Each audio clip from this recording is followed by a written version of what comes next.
2023 ഫിസിക്സിനുള്ള Nobel സമ്മാനം 3 പേരാണ് പങ്കെടുത്തത്. Pierre Agostini, Ferenc Krausz and L'Huillier എന്നിവരാണത്. Experimental methods that generate attosecond pulses of light for the study of electrodynamics in matter. അതായത് ഇലക്ട്രോണുകളുടെ ചലനത്തെപ്പറ്റി പഠിക്കാൻ സഹായിക്കുന്ന ചെറിയ അറ്റോസെക്കൻഡ് സമയദൈർഘ്യമുള്ള ലൈറ്റ് പൾസുകൾ നിർമ്മിച്ചതിനുള്ള പരീക്ഷണത്തിനാണ് ഇവർക്ക് ഈ പുരസ്കാരം ലഭിച്ചത്. ഇനി എന്താണ് ഈ പരീക്ഷണം എന്ന് പറയാം. ഏതൊരു വസ്തുവിനെ കാണുവാനും നമുക്ക് ലൈറ്റിന്റെ ആവശ്യമുണ്ട്. നമ്മൾ കാണുന്നത് എല്ലാം തന്നെ കണ്ടിന്യൂസ് ആയി ഒരു വസ്തുവിൽ നിന്നും റിഫ്ലക്ട് ചെയ്യുന്ന ലൈറ്റ് നമ്മുടെ കണ്ണിന്റെ റെറ്റിനയിൽ ഒരു പെർട്ടിക്കുലർ ടൈം ഡ്യൂറേഷൻ വരെ പതിക്കുന്നതിന്റെ ഫലമായാണ്. ഈ സമയത്തിന്റെ അളവ് കുറഞ്ഞാലും കൂടിയാലും നമുക്ക് ഒന്നും വ്യക്തമായി കാണാൻ സാധിക്കില്ല. ഇതിനെ നമ്മൾ സ്ഥിരം കേൾക്കാറുള്ള ഹമ്മിങ് ബേർഡിന്റെ തന്നെ ഫോട്ടോയുടെ ഉദാഹരണത്തിലൂടെ നമുക്ക് മനസ്സിലാക്കാം. ഒരു ഫോട്ടോ എന്നുള്ളത് സമയത്തിന്റെ ഒരു പെർട്ടിക്കുലർ പോർഷന്റെ സ്റ്റാറ്റിക് രൂപം മാത്രമാണ്. എന്നാൽ നമ്മൾ കാണുന്ന എല്ലാ ഫോട്ടോകളും ഇത്തരത്തിലെ ഒന്നല്ല എന്ന് മനസ്സിലാക്കുക. നമ്മുടെ കണ്ണിനെ പോലെ തന്നെ ക്യാമറയ്ക്കും കണ്ടിന്യൂസ് ആയി അതിന്റെ സെൻസറിൽ ലൈറ്റ് സോഴ്സ് എത്തിയാൽ മാത്രമേ ഒരു ഫോട്ടോ എടുക്കാൻ സാധിക്കൂ. നമ്മൾ കാണാറുള്ള ഹമ്മിങ് ബേർഡിന്റെ പല ചിത്രങ്ങളും നല്ല ക്ലിയർ ആയ ക്ലാരിറ്റി കൂടി ഒന്നാണ്. ഇതിപ്പോൾ പറന്നുകൊണ്ടിരിക്കുന്ന ഹമ്മിങ് ബേർഡ് ആയാലും ഇത് നേടാൻ അവസ്ഥ. എന്നാൽ നമ്മൾ നഗ്നനേത്രങ്ങൾ കൊണ്ട് കാണുമ്പോൾ ഒരിക്കലും ഹമ്മിങ് ബേർഡിന്റെ ചിറകുകൾ നമുക്ക് കാണാൻ സാധിക്കില്ല. ഇതിന് കാരണം അവയുടെ ചിറകുകൾ ഒരു പെർട്ടിക്കുലർ ടൈം പീരീഡിന് മുമ്പ് തന്നെ പൊസിഷൻ മാറുന്നതുകൊണ്ടാണ്. നമ്മുടെ തലച്ചോറിന് ആകെ 12 ഇമേജുകൾ മാത്രമേ ഒരു സെക്കൻഡിൽ പ്രോസസ്സ് ചെയ്യാൻ കഴിയൂ. ഇത് കാരണം നമ്മുടെ തലച്ചോറ് ആ സമയത്തിനുള്ളിൽ വരുന്ന എല്ലാ ലൈറ്റുകളും അല്ലെങ്കിൽ എല്ലാ സിഗ്നലും ഒന്നായി കണക്കാക്കുകയും അത് ഒറ്റ സന്ദർഭത്തിൽ സമയം ലഭിച്ച് ബ്ലറാക്കുകയും ചെയ്യുന്നു. ഇപ്പോൾ നമ്മുടെ ബ്രെയിനിന് ഇതിനേക്കാൾ ചെറിയ സമയത്തിനുള്ളിൽ പ്രോസസ്സ് ചെയ്യാൻ കഴിയുകയാണെങ്കിൽ ഇങ്ങനെയൊന്നും സംഭവിക്കില്ല. ക്യാമറയിൽ സംഭവിക്കുന്നത് ഇങ്ങനെ തന്നെയാണ്. എന്നാൽ നമ്മുടെ ക്യാമറയ്ക്ക് നമ്മുടെ കണ്ണിനില്ലാത്തൊരു ഫീച്ചർ അധികമായി ഉണ്ട്. അതാണ് ഷട്ടർ സ്പീഡ്. ഇത് കാരണം മുൻകൂട്ടി നിശ്ചയിച്ച സമയം മാത്രമേ ലൈറ്റ് സെൻസറിനുള്ളിൽ കയറുകയുള്ളൂ. ഇത് കാരണം ക്യാമറയ്ക്ക് ആ സമയത്തെ ഡേറ്റ അല്ലെങ്കിൽ ലൈറ്റ് മാത്രം പ്രോസസ് ചെയ്താൽ മതിയാകും. ഈ ഷട്ടർ സ്പീഡ് എത്തോളം കൂടുന്നോ അതിന് ആനുപാതികമായ വേഗതയേറിയവയുടെ ചിത്രം ക്യാമറയിൽ ക്ലിയറായി എടുക്കാൻ സാധിക്കും. ഒരു ഹമ്മിങ് ബേർഡിന് സെക്കൻഡിൽ പരമാവധി 250 താഴെ പ്രാവശ്യം മാത്രമേ ചിറകുകൾ അടിക്കാൻ സാധിക്കുകയുള്ളൂ. എന്നാൽ ഒരു നോർമൽ ഫോണിന്റെ ഷട്ടർ സ്പീഡ് 1/500 സെക്കൻഡിലേറെയാണ്. അതായത് ഒരു ഫോൺ കൊണ്ട് പോലും ഹമ്മിങ് ബേർഡിന്റെ ചിറകിന്റെ ഫോട്ടോ നമുക്ക് എടുക്കാമെന്നർത്ഥം. പക്ഷേ ആ ചിത്രത്തിലും ഹമ്മിങ് ബേർഡ് ചിറക് ബ്ലറായിരിക്കും. കാരണം ചിറക് ഈ സമയത്തുള്ള സഞ്ചരിച്ച ദൂരം കൂടുതലായതിനാലാണ്. അതേസമയം ഷട്ടർ സ്പീഡ് 1/5000 ഇടുകയാണെങ്കിൽ ചിത്രത്തിൽ നമുക്ക് ചിറക് നല്ല വ്യക്തമായി കാണാൻ സാധിക്കും. ഇതിന് കാരണം സെൻസറിൽ ഒരു സെക്കൻഡിന്റെ 5000 അംശം മാത്രമേ ലൈറ്റ് കയറുന്നുള്ളൂ എന്നതുകൊണ്ടാണ്. ഈ സമയം ചിറക് സഞ്ചരിച്ച ദൂരം വളരെ ചെറുതായതിനാൽ തന്നെ ഒരു നിശ്ചല വസ്തുവിൽ നിന്നും റിഫ്ലക്ട് ചെയ്യുന്ന ലൈറ്റ് പോലെയാണ് സെൻസറിനുള്ളിൽ ലൈറ്റ് എത്തുന്നത്. ഇതിനാലാണ് ഷട്ടർ സ്പീഡ് കൂടുന്നതിനനുസരിച്ച് ബ്ലർ കുറയുന്നത്. ഇതിൽ നിന്നും വേഗതയേറിയ വസ്തുക്കളുടെ ചിത്രങ്ങൾ ചിത്രീകരിക്കാൻ ഷട്ടർ സ്പീഡ് കൂടിയാലും മതി, അല്ലെങ്കിൽ സെൻസറിൽ പ്രകാശം പതിക്കുന്നത് കുറഞ്ഞാൽ മതി എന്ന് നമുക്ക് മനസ്സിലാക്കാം. എന്നാൽ എല്ലാ വേഗതയേറിയ വസ്തുക്കളെയും നമുക്ക് ഇങ്ങനെ ഫിസിക്കൽ ഷട്ടർ വെച്ച് മാത്രം ചിത്രീകരിക്കാൻ കഴിയില്ല, പ്രത്യേകിച്ച് അറ്റോമിക് സ്കെയിലുള്ളവയെ. ഇത്തരത്തിൽ സബ് അറ്റോമിക് ലെവലിൽ പോവുകയാണെങ്കിൽ വലിപ്പം കുറയുന്നതിനൊപ്പം തന്നെ പാർട്ടിക്കിളുകളുടെ വേഗതയും കൂടും. അതിനനുസരിച്ച് അവ സഞ്ചരിക്കുന്ന ദൂരവും കുറയുന്നു. നാനോമീറ്റർ അളവിലാണ് ഒരു ആറ്റത്തിന്റെ വലിപ്പം. അതിന്റെ 10-1 മാത്രമാണ് ഇലക്ട്രോൺ ഷെല്ലുകൾ തമ്മിലുള്ള അകലമുള്ളത്. ഇതിനു പുറമെ ഇലക്ട്രോണുകളുടെ വേഗതയാകട്ടെ 2200 km/s. ഈ വേഗത്തിൽ ഒരു ഷെല്ലിൽ നിന്നും അടുത്ത ഷെല്ലിലേക്ക് ഇലക്ട്രോൺ സഞ്ചരിക്കാനെടുക്കുന്ന സമയം 10⁻⁻70 സെക്കൻഡുകളാണ്. ഇത് ഫെംറ്റോ സെക്കൻഡിൽ സ്കെയിലുള്ള ഒരു സമയമാണ്. ഈ സമയത്തിൽ നടന്ന കാര്യങ്ങൾ ചിത്രീകരിക്കാൻ ഇതിനേക്കാൾ വേഗതയേറിയ ഷട്ടർ അല്ലെങ്കിൽ ഇതിനേക്കാൾ ഷോർട്ട് ഡ്യൂറേഷനുള്ള ലൈറ്റ് സോഴ്സ് ആവശ്യമാണ്. ഇവിടെയാണ് ഈ കണ്ടെത്തലിന് പ്രാധാന്യമേറുന്നത്. ഫെംറ്റോ സെക്കൻഡ് എന്നത് ഒരു സെക്കൻഡിന് 10,00,000 100 കോടി മടങ്ങ് ചെറിയ സമയമാണ്. മറ്റൊരു വിധത്തിൽ പറയുകയാണെങ്കിൽ ഒരു സെക്കൻഡിൽ 100 കോടി ദശലക്ഷം മടങ്ങ് ഫെംറ്റോ സെക്കൻഡ് ഉണ്ടെന്ന് പറയാം. ഈ കുറഞ്ഞ സമയത്തിൽ നടക്കുന്ന കാര്യങ്ങൾ പകർത്തണമെങ്കിൽ ഇതിന്റെ തൊട്ടടുത്ത കുറഞ്ഞ സമയമായ അറ്റോ സെക്കൻഡ് ഡ്യൂറേഷനുള്ള ലൈറ്റെങ്കിലും നമുക്ക് ആവശ്യമാണ്. അറ്റോ സെക്കൻഡ് എന്നുള്ളത് 10⁻⁻18 സെക്കൻഡ് ആണ്. അതായത് ഒരു സെക്കൻഡിന് 100 കോടി മടങ്ങിന്റെ 100 കോടി മടങ്ങ് ചെറിയ സമയമാണിത്. ഇതിനൊന്നും മനസ്സിലാക്കാൻ പോലും നമുക്ക് കഴിയില്ല. എന്നാൽ ഇതിനെ മനസ്സിലാക്കാൻ കഴിയുന്ന തരത്തിൽ പറയുകയാണെങ്കിൽ ഇപ്പോൾ ഒരു അറ്റോ സെക്കൻഡിൽ നമ്മൾ ഒരു സെക്കൻഡായി കണക്കാക്കിയാൽ ഒരു സെക്കൻഡ് എന്നുള്ളത് 31.7 ബില്യൺ വർഷമായിരിക്കും. ഇത് നമ്മുടെ പ്രപഞ്ചത്തിന്റെ ഇപ്പോഴത്തെ ആയുസിന്റെ 2.5 മടങ്ങോളം വരും. ഇത്രയും വലിയ സംഖ്യയിൽ അറ്റോ സെക്കൻഡാണ് ഒരു സെക്കൻഡിലുള്ളത്. റിയൽ വേൾഡിൽ ഇത് വളരെ ചെറിയൊരു ടൈം ഇന്റർവെല്ലാണ്. നമുക്ക് ചിന്തിക്കുന്നതിലും വേഗമേറിയതാണിത്. അതുകൊണ്ട് തന്നെ ഫെംറ്റോ സെക്കൻഡിൽ നടക്കുന്ന ഇലക്ട്രോൺ മൂവ്മെന്റുകളെ പറ്റി പഠിക്കാൻ സഹായിക്കുന്നത് അറ്റോ സെക്കൻഡിലൂടെ മാത്രമാണ്.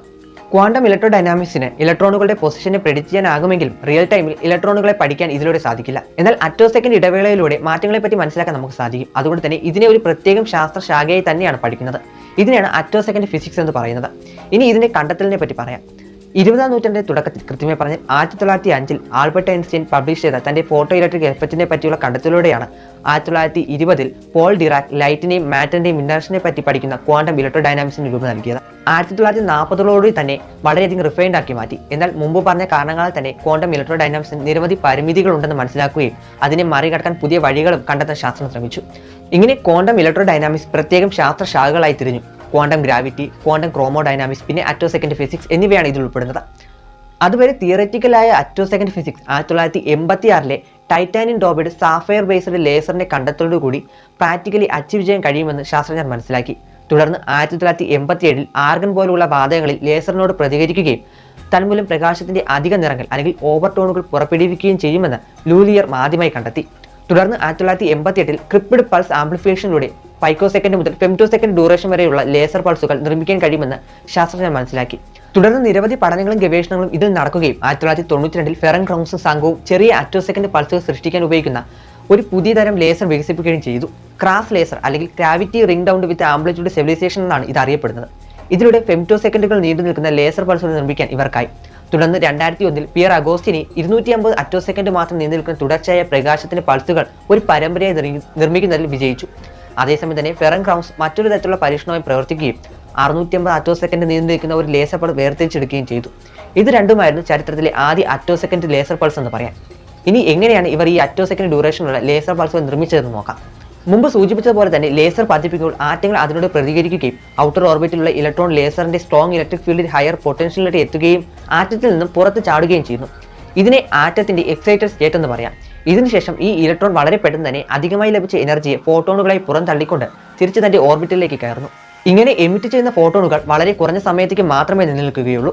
ഈ സമയത്തിനുള്ളിൽ ഫോട്ടോണുകൾ കൺസ്ട്രക്റ്റീവ് ആൻഡ് ഡിസ്ട്രക്റ്റീവ് ഇന്റർഫേസിൽ ഏർപ്പെടുന്നത് വഴി ആംപ്ലിഫൈഡ് ആയിട്ടുള്ള വളരെ ഷോർട്ട് പൾസസ് ഓഫ് ലൈറ്റ് രൂപം കൊള്ളുന്നു. ഇവയ്ക്ക് എക്സൈറ്റ് ചെയ്യാൻ ഉപയോഗിച്ച ലേസർ പൾസിനേക്കാൾ സമയദൈർഘ്യം കുറവായിരിക്കും. അതിനൊപ്പം തന്നെ എനർജിയും കൂടുതലായിരിക്കും. എക്സ്ട്രീം അൾട്രാവയലറ്റ് മുതൽ സോഫ്റ്റ് എക്സ്ട്രേ റീജിയൻ വരെ ആയിരിക്കും ഇവയുടെ സ്പെക്ട്രം വരിക. 2008 ഫെറൻ ക്രൗൺസിന്റെ നേതൃത്വത്തിൽ Max Planck Institute of quantum ഒപ്റ്റിക്സിലെയും സ്വീഡനിലെ ലണ്ടൻ യൂണിവേഴ്സിറ്റിയിലെ ഒരു സംഘം ഗവേഷകർ അറ്റോസെക്കൻഡ് ഫോട്ടോ ഇലക്ട്രോൺ സ്പെക്ട്രോസ്കോപ്പി എന്ന സാങ്കേതികത ഉപയോഗിച്ച് ഒരു ഹീലിയം ആറ്റത്തിന്റെ ഇലക്ട്രോണുകളുടെ ചലനം ചിത്രീകരിക്കുകയുണ്ടായി. ഇതായിരുന്നു നമ്മൾ പകർത്തി ഇലക്ട്രോണുകളുടെ ആദ്യ ചിത്രം അല്ലെങ്കിൽ ഇലക്ട്രോൺ ഉൾക്കൊള്ളുന്ന ആദ്യ ചിത്രം എന്ന് പറയാം. തുടർന്ന് സമാനമായി നിരവധി കണ്ടെത്തലുകളും ടെക്നിക്കുകളും വികസിപ്പിക്കുകയും ഇതിനെ സംബന്ധിച്ച് നടക്കുകയും ചെയ്തു. അതിൽ തന്നെ ഇലക്ട്രോണുകളുടെ മൂവ്മെന്റുകളെ പറ്റി പഠിക്കാൻ സഹായിക്കുന്ന ടെക്നിക്കുകളിൽ പ്രധാനപ്പെട്ട ഒന്നാണ് പമ്പ് പ്രോബ് ഇലക്ട്രോൺ സ്പെക്ട്രോസ്കോപ്പി. ഈ പമ്പ് പ്രോബ് സ്പെക്ട്രോസ്കോപ്പിയിൽ പ്രധാനമായും ഉപയോഗിക്കുന്നത് ഫെംറ്റോസെക്കൻഡോ അറ്റോസെക്കൻഡോ സമയദൈർഘ്യമുള്ള ലേസർ പൾസുകളാണ്. ഇവയിൽ ഏതെങ്കിലും ഒരു ടൈം ഡ്യൂറേഷനുള്ള ലേസർ പൾസ് സാമ്പിളിലേക്ക് കടത്തിവിട്ട് ആറ്റത്തെ എക്സൈറ്റ് ചെയ്യിപ്പിക്കുകയാണ് ആദ്യം ചെയ്യുന്നത്. തുടർന്ന് ലേസറിൽ നിന്ന് ലഭിച്ച അധികമായ എനർജി ഉപയോഗിച്ച് ആറ്റത്തിന്റെ പുറം ഷെല്ലിലെ ഇലക്ട്രോണുകൾ പുറത്തേക്ക് തള്ളപ്പെടുകയും ചെയ്യുന്നു, അല്ലെങ്കിൽ ആറ്റം എക്സൈറ്റ് ആകുന്നു എന്ന് പറയാം. ഇതിനായി ഉപയോഗിക്കുന്ന ലേസറിനെയാണ് പമ്പ് പൾസ് എന്ന് പറയുന്നത്. എക്സൈറ്റഡ് ആയ ആറ്റത്തിന്റെ ഓർബിറ്റിലേക്ക് വളരെ പെട്ടെന്ന് തന്നെ ഇലക്ട്രോൺ തിരിച്ചു പ്രവേശിക്കും. ഇതിനു മുമ്പായാണ് പ്രോപൾസ് എന്നറിയപ്പെടുന്ന പമ്പ് പൾസിൽ നിന്നും വ്യത്യസ്തമായ time duration, frequency, intensity, wave length എന്നിവയിൽ ഏതെങ്കിലും ഒന്നുമുള്ള ലേസർ പൾസ് സാമ്പിളിലേക്ക് കടത്തിവിടുന്നത്. ഇതുവഴി എക്സൈറ്റഡ് ആയ ഇലക്ട്രോൺ പ്രോപൾസിൽ തട്ടി റിഫ്ലക്ട് ചെയ്യുന്നു. ഈ പ്രതിഫലനത്തെ അടിസ്ഥാനമാക്കിയാണ് പിന്നീടുള്ള നിരീക്ഷണങ്ങൾ നടത്തുന്നത്. ഓരോ ഫെംറ്റോസെക്കൻഡ് ഡ്യൂറേഷനിലും ആറ്റം അല്ലെങ്കിൽ സാമ്പിൾ എക്സൈറ്റഡ് ആവുന്നത് കൊണ്ട് തന്നെ ഓരോ സൈക്കിളിലും നിരവധി അറ്റോസെക്കൻഡ് ദൈർഘ്യമുള്ള പ്രോപൾസുകളാണ് ഇലക്ട്രോണുമായി കൊളിഷനിൽ ഏർപ്പെടുവാൻ സാധിക്കുന്നത്. ഇതുവഴി ഒരു ഫെംറ്റോസെക്കൻഡ് സമയത്തിനുള്ളിൽ തന്നെ ഇലക്ട്രോണിനും ആറ്റത്തിനും ഇടയിൽ ഉണ്ടാകുന്ന മാറ്റങ്ങളെ ഹൈ റെസൊല്യൂഷനിൽ വിലയിരുത്തുവാൻ സാധിക്കും. ഇതിനായി photo detectors, charge coupled device, differential transmission interferometry എന്നിവയുള്ള സാങ്കേതിക വിദ്യയാണ് ഉപയോഗിക്കുന്നത്. മുമ്പ് സൂചിപ്പിച്ച പോലെ തന്നെ പമ്പ് പൾസിന്റെയും പ്രോപൾസിന്റെയും വ്യത്യാസങ്ങൾ അനുസരിച്ചാണ് ഈ മാറ്റങ്ങളെ പറ്റി പഠിക്കുന്നത്. ഇനി കണ്ടെത്തലിനെ ഉപയോഗിക്കുന്ന ചില മേഖലകളെ പറ്റി പറയാം. ഒന്നാമത് തീർച്ചയായും ഇലക്ട്രോൺ ഡൈനാമിക്സിനെ പറ്റി പഠിക്കുക എന്ന് തന്നെയാണ്. പിന്നെ ഫണ്ടമെന്റൽ ക്വാണ്ടം ഫിനോമിനെ പറ്റി പഠിക്കുക എന്നിവയെല്ലാം തന്നെ ഈ പ്രിൻസിപ്പലിനെ അടിസ്ഥാനമാക്കിയായിരിക്കും പ്രവർത്തിക്കാൻ പോകുന്നത്. പുതിയ തരത്തിലുള്ള alloy, catalyst, photo electronic equipments എന്നിവ പോലുള്ള ഹൈ സ്പീഡ് സ്വിച്ചിങ്, ഇലക്ട്രോണിക് ആപ്ലിക്കേഷനിന് ആവശ്യമുള്ള സാധനങ്ങളെല്ലാം തന്നെ നിർമ്മിക്കുവാനും ഇതിനെല്ലാം പുറമെ തന്നെ ഏറ്റവും വേഗതയേറിയ ഇൻഫർമേഷൻ ടെക്നോളജിയുടെ അഡ്വാൻസ്മെന്റ് ആയിരിക്കും നമ്മൾ ഈ അറ്റോസെക്കൻഡ് ഫിസിക്സിലൂടെ അല്ലെങ്കിൽ അറ്റോസെക്കൻഡ് ലൈറ്റ് പൾസിലൂടെ നമ്മൾ അച്ചീവ് ചെയ്യാൻ പോകുന്നത്.